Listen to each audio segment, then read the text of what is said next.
mère, c'est souvent le premier visage de l'amour que nous rencontrons dans une vie. Un amour qui rassure, qui protège et qui guide. Ce dimanche, elles ont été à l'honneur à travers le monde, célébrées pour leur dévouement et leur place essentielle au sein de la famille et de la société. Dans le même élan, les fidèles chrétiens catholiques ont célébré la solennité de la Sainte Trinité, symbole d'unité, de communion et d'amour partagé. Entre émotion, recueillement et célébration, l'actualité, elle, a poursuivi son cours. Voici les temps forts qui ont marqué le week-end écoulé au Cameroun et à travers le monde. La Kamwata a réceptionné le 30 mai dernier à Yaoundé une importante cargaison de kits de branchement dans le cadre de sa campagne spéciale de 200 000 nouveaux raccordements au réseau d'eau potable. Cette livraison permettra de renforcer les stocks destinés aux agences de Yaoundé, soit Mbankomo, afin de répondre à la forte demande des usagers et d'éviter les ruptures de matériel.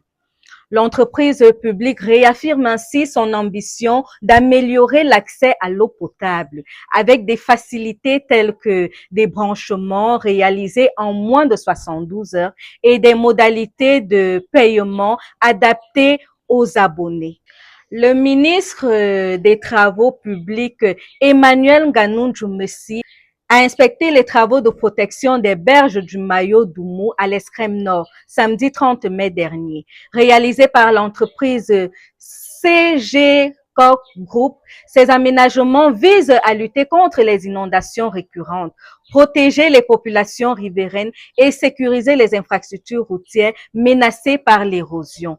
Le ministre a salué l'avancement des travaux tout en insistant sur le respect des normes de qualité afin de renforcer la résilience de la région face aux effets des changements climatiques.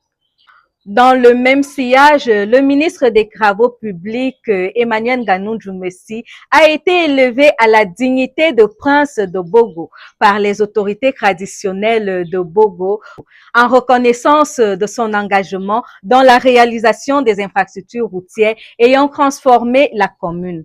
Lors de cette cérémonie au Lamida de Bogo, les populations ont exprimé leur gratitude au président Paul Biya pour les investissements consentis dans la localité, notamment en matière de voirie urbaine. Les travaux en cours affichent une évolution satisfaisante, avec plusieurs rues déjà achevées et d'autres en phase de finalisation.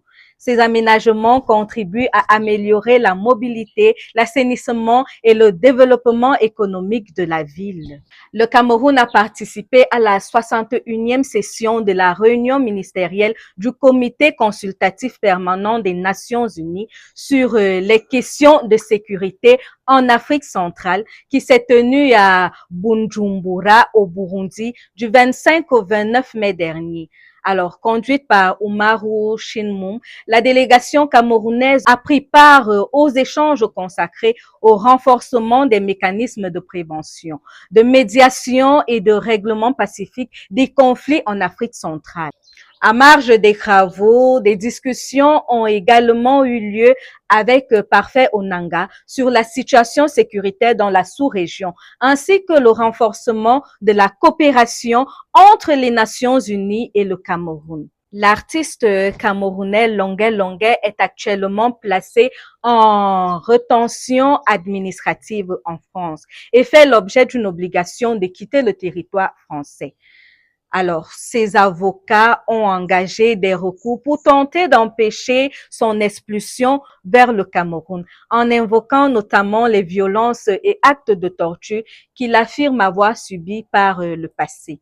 Les éléments au dossier visent à démontrer qu'un retour forcé pourrait l'exposer à des traitements inhumains ou dégradants. L'issue de cette affaire dépend désormais des décisions des juridictions administratives françaises. Madame Chantal Biya, première dame du Cameroun, a pris part aux activités de clôture du 17e Forum des métiers de la mode, du design et de l'artisanat, organisé à Yaoundé par le Centre des créateurs du mode du Cameroun, le CCMC. Invitée d'honneur de l'événement, la première dame a assisté vendredi au grand défilé international de la mode, puis au gala de clôture samedi 30 mai 2026. Le tout tenu au Hilton Hotel à Yaoundé. Ce rendez-vous annuel a réuni les acteurs de la mode, du design et de l'artisanat autour de la promotion du savoir-faire créatif camerounais. Placé sous l'égide des ministères en charge de la culture et des PME, cette 17e édition était parrainée par Pedro Pérez Gómez Delaunay, ambassadeur d'Espagne au Cameroun. Fin de parcours pour les Lions indomptables U17.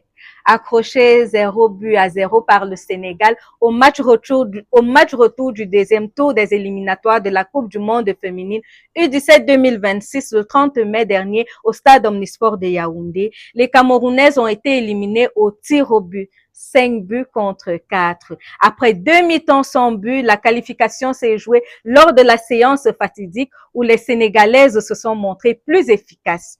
Cette élimination prive le Cameroun d'une participation à la prochaine Coupe du monde féminine U17 prévue au Maroc. Alors, malgré la déception, les jeunes Lions auront montré de belles promesses pour l'avenir du football féminin camerounais.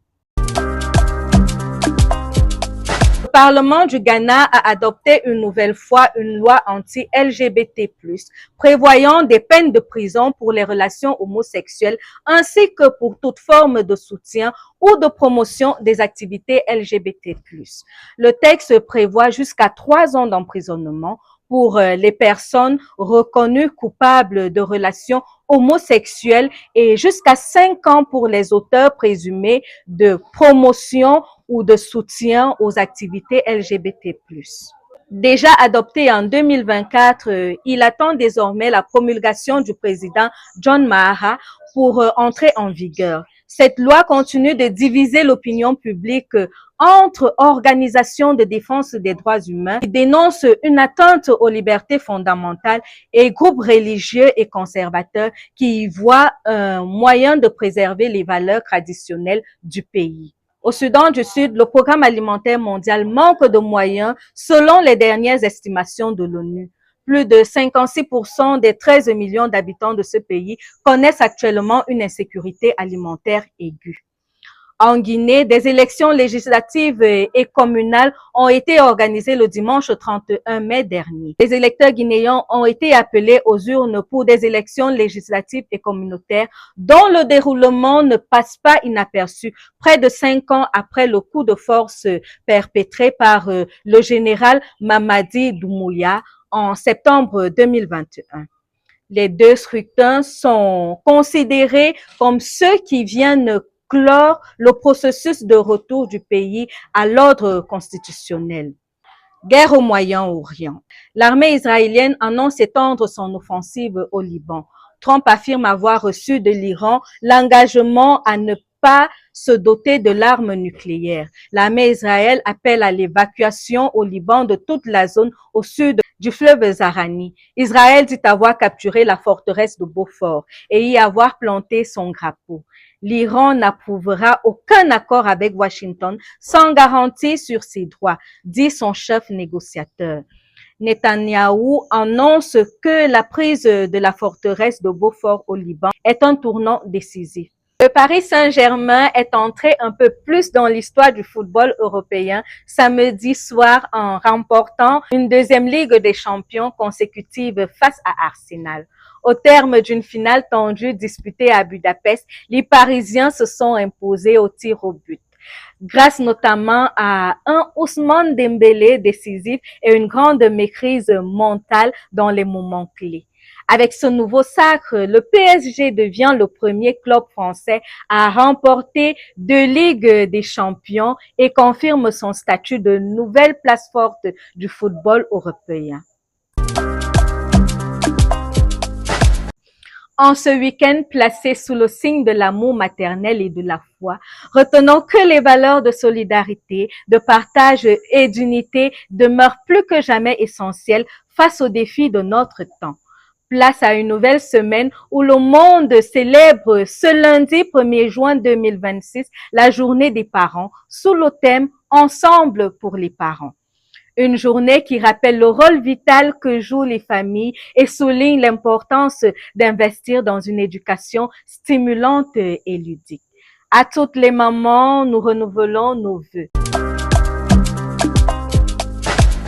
C'était tout pour l'actualité de ce week-end. L'information continue et nous aussi. Restez connectés sur OTV4.